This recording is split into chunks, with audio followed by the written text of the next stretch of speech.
अस्सलाम वालेकुम बच्चों, क्या हाल है। बड़े अरसे बाद अब लेक्चर लेने लगा हूँ, दरमियान में ब्रेक आ गई और आपको पता है कि कोरोना वायरस सारी दुनिया के लिए मुसीबत बना हुआ है।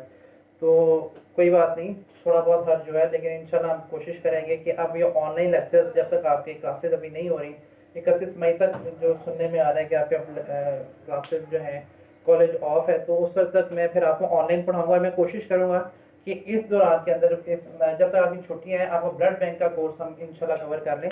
तो बाद में छुट्टियों के बाद जब आप लोग आओगे तो मैं और डॉक्टर सफा मिलके फिर आपको हेमेटोलॉजी पढ़ाएंगे। तो जो लास्ट लेक्चर जो मैंने पढ़ाया था आपको, that was I think the donor selection criteria. उसमें मैंने आपको बताया था कि किस तरह से हमने पेशेंट जो डोनर है उसको सिलेक्ट करना है, किस तरह से डेफर करना है, टेम्परेरी डेफरल क्या होता है, इसके अलावा आपके पास परमानेंट डेफरल क्या होता है। ठीक है, तो आज उससे अगला टॉपिक जो हम पढ़ेंगे that is the transfusion transmitted diseases या इन्फेक्शन। Transfusion transmitted infection. अच्छा, ये जो है सबसे इंपॉर्टेंट चीज जो ट्रांसफ्यूजन ट्रांसमिटेड इन्फेक्शन को प्रिवेंट करने के लिए वो हिस्ट्री है। अगर आपने प्रॉपर हिस्ट्री ली है पेशेंट की, डोनर की, तो आप जो है इसको मिनिमाइज कर सकते हो। एक बच्चों एक बात याद रखो कि कोई भी दुनिया के अंदर ये क्लेम नहीं कर सकता कि जो हमने ब्लड ट्रांसफ्यूज करने जा रहे हैं दैट इज 100% सेफ, क्योंकि मुख्तलिफ इन्फेक्शन का जो बॉडी के अंदर विंडो पीरियड है। विंडो पीरियड क्या होता है कि वो पीरियड के बॉडी के अंदर इन्फेक्शन आई लेकिन उसके साइन एंड सिम्टम्स जो है वो अपेरेंट नहीं है। वो जो है साइन सिम्टम्स से अलावा कि बॉडी के अंदर एक इम्यून रिस्पॉन्स जनरेट होता है, एंटीबॉडीज बॉडी अगेंस्ट बैक्टीरिया या वायरस जो भी एंटीजन अंदर आए उससे अगेंस्ट वो एंटीबॉडीज बनाती है। तो उस एंटीबॉडीज की प्रोडक्शन को डिटेक्ट करने की हम लोगों के मुख्तलिफ टेस्ट जिसे हम एलाइजा करते हैं, इसी तरीके से और टेस्ट हैं जिसके जरिए से हम उस इन्फेक्शन को आइडेंटिफाई करते हैं या एंटीजन को आइडेंटिफाई करते हैं या एंटीबॉडीज को। लेकिन ऑब्वियसली ये मुख्तलिफ टेक्नोलॉजीज हैं जिसके जरिए से इनको आइडेंटिफाई किया जाता है। तो वो पहले दिन अगर इन्फेक्शन हो गई तो ऑब्वियसली बॉडी के अंदर वायरस आया, अब वो मल्टीप्लाई करना शुरू करेगा। जब वो मल्टीप्लाई करना शुरू करेगा बॉडी उसके अगेंस्ट एंटीबॉडीज बनाएगी और वो फिर एंटीबॉडीज हम जाके डिटेक्ट कर पाएंगे टेस्ट के जरिए से। तो हम जितने भी टेस्ट करते हैं, हो सकता है कि आज इन्फेक्शन बॉडी के अंदर गई हो, लेट्स सपोज के 10,000 जो है बैक्टीरिया या 10,000 वायरस बॉडी के अंदर एंटर हुए और अब वो मल्टीप्लाई करना शुरू हुए आज। तो अब आज ही हमने उसका टेस्ट किया तो वो उस लेवल पे नहीं बढ़े थे, उस क्वांटिटी में इतने नहीं गए थे कि हम उसको जो है डिटेक्ट कर पाते। या फिर आपने 3 दिन के बाद टेस्ट किया, अब बॉडी के अंदर एंटीबॉडीज अभी जनरेट नहीं हुई, और एंटीबॉडीज जब जनरेट नहीं हुई और आपने एलाइजा पे हम आमतौर पे एंटीबॉडीज को जो है आइडेंटिफाई करते हैं, एंटीजन भी होते हैं लेकिन मेनली एंटीबॉडीज इतनी बनी नहीं थी कि हम उसको आइडेंटिफाई कर पाते। तो क्या हुआ कि जितने भी टेस्ट हैं ये हम 100% इस पे सेफ नहीं हो जाते कि आपके पास अब ये जो ब्लड है ये बिल्कुल सेफ है और इसके अंदर कोई इन्फेक्शन नहीं है। तो ये बात पहले ध्यान में याद रखो। इस वजह से कहा जाता है कि blood transfusion are the last option. अगर आपके पास कोई और ऑप्शन अवेलेबल है जिससे ब्लड ट्रांसफ्यूजन अवॉइड हो सकती है तो वो करनी चाहिए, लेकिन अगर कोई ऑप्शन नहीं है तो obviously we have to transfuse unavoidable conditions के अंदर। क्लियर, अनअवॉइडेबल कंडीशंस के अंदर हमें ब्लड ट्रांसफ्यूजन करनी पड़ती है। अगर हमारे पास कोई ऑल्टरनेटिव का कोई और हो तो पहले हमें उसको जो है मद्देनजर रखना चाहिए। अब कौन कौन सी इन्फेक्शंस हैं जो कि ट्रांसफ्यूजन के जरिए से पेशेंट के अंदर जा सकती है, डोनर के ब्लड में से। डोनर के ब्लड में होगी तो ऑब्वियसली पेशेंट के जो है अंदर जाएंगी, इररिस्पेक्टिव कि आपने वो सारे टेस्ट किए वो फिर भी हो सकते हैं। और मैंने वजह आपको बता दी। वजह क्या थी कि इनका इंक्यूबेशन पीरियड जो है मुख्तलिफ वायरसेस बैक्टीरिया का डिफरेंट होता है, बॉडी में वो किस तरह से वो मैनिफेस्ट होती हैं और कितनी देर लगती है बॉडी के। आमतौर पे 2 to 3 वीक समटाइम्स डिफरेंट जो क्रॉनिक इन्फेक्शन हैं वो दो हफ्ते से 3 हफ्ते तक लेती हैं कि बॉडी इतनी एंटीबॉडीज बना लेता है कि वो उसको डिटेक्ट कर सके। आज हुआ तो 2 हफ्ते के बाद एलाइजा मेथड के जरिए से हम उसे डिटेक्ट कर सकते हैं। तो कौन सा बेस्ट टेक्नोलॉजी है जिसके जरिए से हम जल्दी इस पीरियड को जिसमें वायरस बॉडी में एंटर हुए या इन्फेक्शन बॉडी के अंदर एंटर हुई और वो हमने मुख्तलिफ टेस्ट के जरिए से आइडेंटिफाई की। एलाइजा जो है वो 2 वीक्स तक की इन्फेक्शन को जो है डिटेक्ट कर सकता है। लेकिन जो लेटेस्ट टेक्नोलॉजी है that is the net testing, nucleic acid testing. तो न्यूक्लिक एसिड टेस्टिंग क्या है, उस वायरस की या उस बैक्टीरिया का जो न्यूक्लिक एसिड है डीएनए उसको टेस्ट करने के लिए आइडेंटिफाई हो, लेकिन ये भी 100% सेफ नहीं है। आमतौर पे 2 से 3 दिन की अगर इन्फेक्शन हो बॉडी के अंदर तो ये इसमें डिटेक्ट हो जाती है न्यूक्लिक एसिड, जिसको कहते हैं net testing, NAT testing. Net testing के जरिए से हम इसको मिनिमाइज करके कितने डेज पे ले आते हैं, 2 to 3 डेज। एलाइजा जो है या केमी इम्यूनिसेंस टेक्नोलॉजी जो है उसमें आप आमतौर पे 2 वीक्स 10 डेज से लेकर 15 डेज तक की अगर इन्फेक्शन होगी तो वो डिटेक्ट हो जाती है। लेकिन उसको भी मिनिमाइज करके हम नेट टेस्ट करके 2 से 3 दिन तक इन्फेक्शन को, लेकिन फिर मैं आपको बता रहा हूँ कि ये नेट टेस्ट भी 100% सेफ नहीं है, क्योंकि अगर किसी को आज इन्फेक्शन हुई है और बैक्टीरिया या वायरस उसकी बॉडी के अंदर अगर आज है और आज इसने डोनेशन किया तो टेस्ट में वो डिटेक्ट नहीं होगा, और वो फिर अनफॉर्चुनेटली डोनेशन के जरिए से आपने फिर ट्रांसफ्यूजन के जरिए से पेशेंट में वो ट्रांसमिट हो जाएगा। अब मैं आपको बताऊंगा कि कौन कौन सी इन्फेक्शन हैं जो कि आपके पास ट्रांसफ्यूजन से हो सकती हैं। सबसे पहले वायरसेस जो बहुत इंपॉर्टेंट है।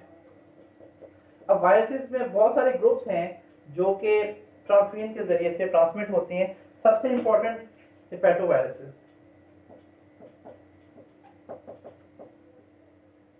हेपेटो वायरसेस कौन से वायरसेस हैं? ऑब्वियसली नाम से पता चल रहा है कि वो वायरसेस जो कि आपके पास लिवर को डैमेज करते हैं, लिवर को अफेक्ट करते हैं। These are all the hepato viruses. तो हेपेटो वायरसेस के अंदर कुछ वायरसेस ऐसे हैं जो कि एक्यूट इन्फेक्शंस करते हैं, और कुछ वायरसेस ऐसे हैं जो कि क्रॉनिक इन्फेक्शंस करते हैं। जो एक्यूट इन्फेक्शंस करते हैं, आपको पता है कि जैसे दो जो बहुत इंपॉर्टेंट वायरसेस हैं, हेपेटाइटिस ए वायरस और हेपेटाइटिस ई वायरस।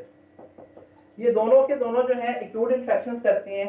तो क्या ये भी जो है ट्रांसमिट हो सकते हैं? ऑब्वियसली हो सकते हैं। पेशेंट को अगर आज जो है हेपेटाइटिस ए वायरस बॉडी के अंदर एंटर हुआ है तो पेशेंट अभी जो है सिम्टोमेटिक नहीं हुआ, इसको सिम्टोमेटिक होने में 2 से 3 दिन लगते हैं। आप हिस्ट्री ले भी लोगे तब भी आप आइडेंटिफाई नहीं कर पाओगे कि ये पेशेंट के अंदर हेपेटाइटिस ए वायरस है कि नहीं। ये सिम्टोमेटिक कितने दिन में होता है?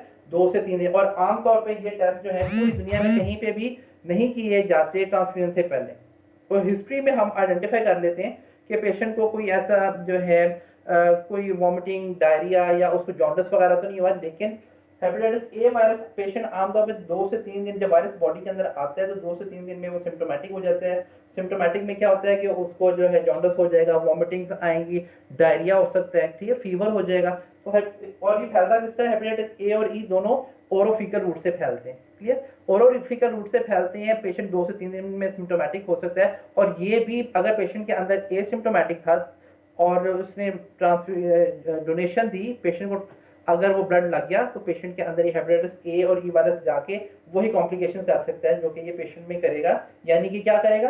पेशेंट को डायरिया लगेगा, वॉमिटिंग होगी, जॉन्डिस होगा, कॉम्प्लिकेशंस होगी। क्लियर? तो पहले तो आपने एक्यूट वायरसेस के अंदर ये ध्यान में रखना है कि हेपेटाइटिस ए और ई दोनों वायरसेस जो हैं पेशेंट के अंदर ट्रांसमिट हो सकते हैं। इसके अलावा क्रॉनिक वायरसेस के अंदर आपको पता है हेपेटाइटिस बी और हेपेटाइटिस सी,